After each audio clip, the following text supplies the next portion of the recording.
अमृत जिए संसार, सबको मेरी तरफ से नमस्कार। तो जैसे नरेश जी ने बोला कर्म का प्रभाव, इसके ऊपर मैं अपने विचार रखना चाहूँगा, क्योंकि ये विषय हमेशा ही मेरे को बहुत ही एक्साइट करता रहा है और बहुत ही अननोन है। तो इसलिए मैंने ही नरेश जी को बोला था कि इस शीर्षक के ऊपर मैं कुछ बोलना चाहूँगा, जिससे मैं अपनी भी रिसर्च खुद कर पाऊँ। तो शुरू करते हैं। तो सबसे पहले अगर हम कल का ही विश्लेषण करें, जो हमारा दिन कल गया और उसको हम ध्यानपूर्वक देखें और सोचें, तो हम ये रियलाइज़ करेंगे कि कुछ तो अच्छा हुआ, कुछ बहुत ही अच्छा हुआ, कुछ बुरा हुआ, कुछ हमें अनकम्फ़र्टेबल लगा और उसने हमें बेचैन कर दिया। कोई कार्य में कल हमें सफलता मिल गई, कोई कार्य में कल हम विफल हो गए। किसी व्यक्ति से मिले, उसने हमें आनंद से भर दिया। किसी व्यक्ति से मिले जिसको हम प्रेम करते हैं, परंतु उसने हमें दुखी कर दिया। अगर हम ये सब कल सिर्फ एक दिन कल का सोचें, तो इतनी सारी घटनाएं हुई होंगी। और जब से हम जन्म लिया है, तब से तो बहुत सारे इस तरह की घटनाएं हमारे साथ होती रहती हैं। तो हम ये सोचते हैं कि जो कुछ भी अच्छा हुआ, वो तो मेरे कारण हुआ। मैंने बहुत मेहनत की, मैंने ये किया, तो इसलिए मेरे साथ बहुत अच्छा हुआ। और जो मेरे साथ बुरा हुआ, वह किसी दूसरे व्यक्ति के कारण हुआ। वह व्यक्ति ठीक तरह से सोचता नहीं है, वह व्यक्ति मेरे से ईर्ष्या करता है, इस इस कारण उसने ऐसा मेरे साथ व्यवहार किया। किंतु सत्य तो यह है कि जो भी कुछ मेरे साथ हो रहा है, वह ब्रह्मम अर्थात दिव्य शक्ति अर्थात प्रकृति के कारण ही हो रहा है। और जो भी कोई कार्य दिव्य शक्ति कर रही हो, प्रकृति कर रही हो, वह गलत तो हो ही नहीं सकता। तो जो भी कुछ हुआ मेरे साथ कल, जहाँ पे मैं विफल हो गया, जहाँ पे किसी ने मेरे को बुरा कह दिया, जिससे मेरे को दुःख महसूस हुआ, वह सब मेरे ही कारण हुआ है, किसी अन्य व्यक्ति के कारण नहीं हुआ है। तो यह तो मूल है कर्मों के प्रभाव का। क्योंकि दिव्य शक्ति या कॉन्शियसनेस जिसको हम बोलते हैं, वह कभी गलत कर ही नहीं सकती। तो सबसे प्रथम जो भी कल हुआ, उसको हम दिव्य शक्ति का प्रसाद मानकर ग्रहण कर लें। हमेशा हम जो अच्छा होता है उसको तो प्रसाद मानकर ग्रहण कर लेते हैं। जो बुरा होता है उसको हम प्रसाद भी नहीं मानते, ग्रहण भी नहीं करते और किसी और के ऊपर हम उसको डाल देते हैं। परंतु सबसे पहला हमें जो करना चाहिए, वो जो बुरा भी हुआ उसको भी हाथ जोड़कर दिव्य शक्ति का प्रसाद मानकर ग्रहण करें, तथा शांतिपूर्ण हृदय के साथ यह जानने का प्रयास करें कि यह प्रसाद तथा फल हमें क्यों प्राप्त हुआ, अच्छा और बुरा दोनों।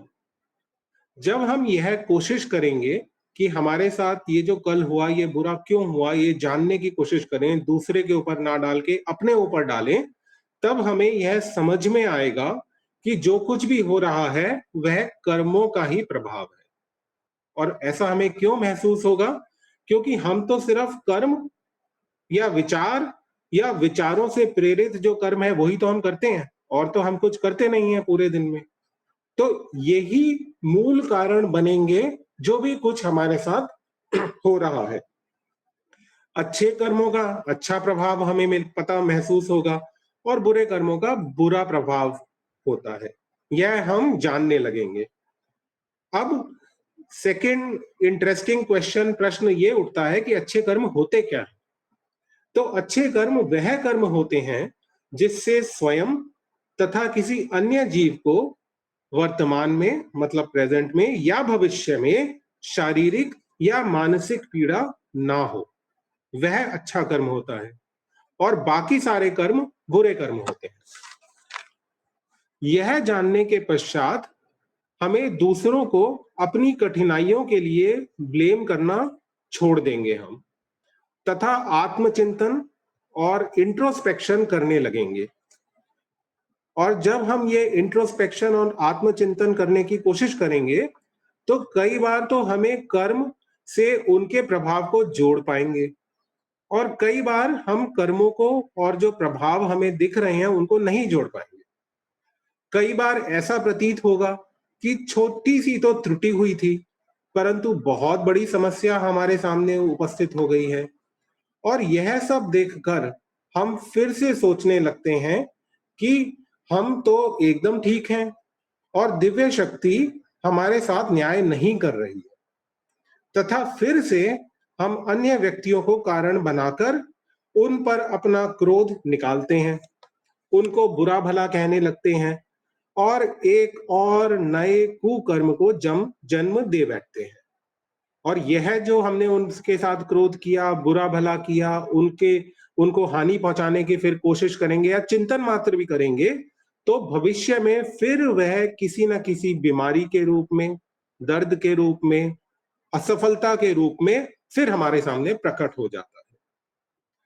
इसलिए यह समझना अनिवार्य है कि गलत कर्म कभी-कभी 1 दिन में हमें फल दे देता है, कभी वह 1 महीने में फल देता है, कभी 1 वर्ष में फल देता है और कभी 10 वर्षों में फल दे देता है।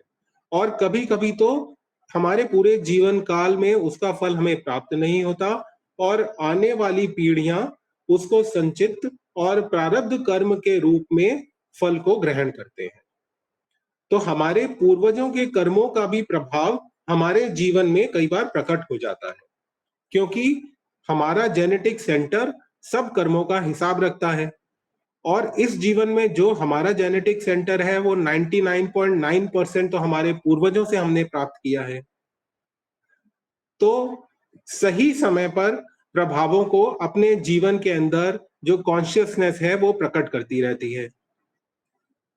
जिन कर्मों को हमने इस जीवन में किया है, वह क्रियामान कर्म के रूप में हमारे सामने फल प्रदान करते हैं और तथा जो कर्म हम भविष्य में करेंगे, उनको आगामी कर्म कहते हैं। ये हमारे जो पिछले जन्मों के का इच्छाएँ रही होंगी, उनसे ड्राइव होके, उनसे इन्फ्लुएंस होके हम वो कर्म करेंगे।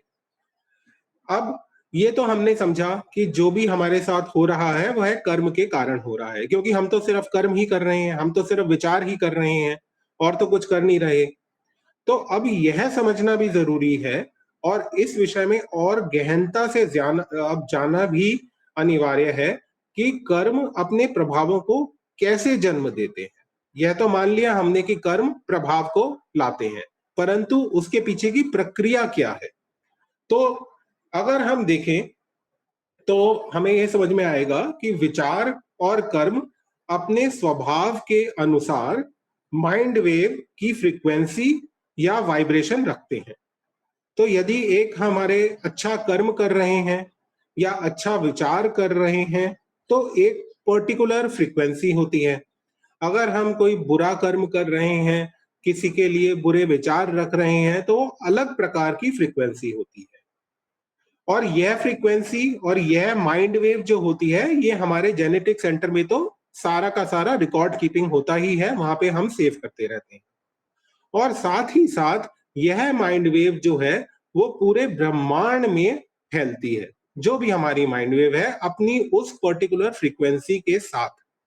और इतना आगे फैलती है कि ब्रह्मांड के परे जो पूरा स्टैटिक स्पेस है, जहां पे एब्सोल्यूट स्पेस है, जिसको हम डिवाइन भी बोलते हैं, वहां तक फैलती है। एब्सोल्यूट स्पेस का एक पर्टिकुलर एस्पेक्ट हम सब लोगों ने जाना है, वह है कॉन्शियसनेस, चेतना। तो एब्सोल्यूट स्पेस का जो कॉन्शियसनेस है, वह भी पूरे ब्रह्मांड के अंदर उपस्थित है। हर ब्रह्मांड में जो भी कोई व्यक्ति है, लिविंग या नॉन लिविंग, उन सब के अंदर कॉन्शियसनेस है और वो कॉन्शियसनेस एब्सोल्यूट स्पेस से ही आई है। यह जो कॉन्शियसनेस है, यह समान फ्रीक्वेंसी के प्रभाव को यूनिवर्सल मैग्नेटिज्म के द्वारा हमारे जीवन में फिर से उपस्थित कर देती है। कोई ऐसी परिस्थितियां बन जाती हैं, कोई और व्यक्ति होंगे, वो उस प्रकार से हमारे साथ बिहेव करते हैं, क्योंकि यूनिवर्सल मैग्नेटिज्म जो है वो उस तरह कन्वर्ट हो जाता है और जिस फ्रीक्वेंसी के विचार और कर्म हमने पूरे ब्रह्मांड में और स्टैटिक स्पेस के अंदर भेजे थे, वह उसी फ्रीक्वेंसी के कर्म और विचार हमारे सामने फिर से उपस्थित हो जाते हैं और उसको हम बोलते हैं कि हमारे कर्मों का जैसा कर्म किया, वैसा प्रभाव हमारे सामने आ गया। तो ये है अंडरलाइंग प्रक्रिया जिसके कारण कर्म अपने प्रभावों को जन्म देते हैं। यह तो हमें पता ही है कि एब्सोल्यूट स्पेस ही आकाश तत्व में परिवर्तित हो जाती है और यूनिवर्सल मैग्नेटिज्म को भी जन्म देती है। और यही यूनिवर्सल मैग्नेटिज्म जो हर जगह है, ट्रांसफॉर्म होके पर्टिकुलर फॉर्म में हमारे साथ प्रेजेंट हो जाती है। अतः जो कुछ भी हमारे जीवन में हो रहा है, उसको हम डिवाइन प्ले भी बोल सकते हैं, क्योंकि ये सारा का सारा दिव्य शक्ति का ही खेल हमारे सामने हो रहा है और ये कभी गलत तो हो ही नहीं सकता। तो इसलिए जैसे मैंने पहले भी बोला, अच्छा हुआ या बुरा हुआ, उसको हाथ जोड़ के दिव्य शक्ति का प्रसाद मान के ग्रहण करना चाहिए और आत्म मंथन करना चाहिए कि किस कर्म के कारण ये हमारे साथ हो रहा है। और इस परिस्थितियों को अगर हमें इससे ऊपर उठना है, अगर हमने कर्म के प्रभावों को पॉजिटिव तरीके से कन्वर्ट करना है, तो वेदांतरी महर्षि ने स्काई योगा जो हमारी संस्था है, तो एक बहुत ही महत्वपूर्ण मार्ग है, वो है कर्म योग का। तो कर्म योग का अगर हम पालन करेंगे, तो जितने भी सिन इम्प्रिंट्स हैं, क्योंकि जो भी हमारा विचार होता है और विचार से प्रेरित होके जो भी हम कार्य करते हैं, और अगर वो नेगेटिव टेंडेंसी का होता है, उसको हम सिन इम्प्रिंट्स बोलते हैं और हमारे जेनेटिक सेंटर के अंदर रिकॉर्ड हो जाता है। कर्म योग करने से ही हम सिन इम्प्रिंट्स को मैनेज कर सकते हैं, उनके दुष्प्रभाव को हम हटा सकते हैं। अब प्रश्न ये उठता है कि कर्मयोग क्या होता है? तो यदि हम संपूर्ण कर्म करते हुए यह ध्यान रखें कि किसी को हम परेशानी या चोट या दुख ना पहुंचाएं तथा सदैव अपने कर्मों के आगामी प्रभाव को ध्यान में रखें और तब वह कर्म करें, तो हम कह सकते हैं कि हम कर्म योग का पालन कर रहे हैं।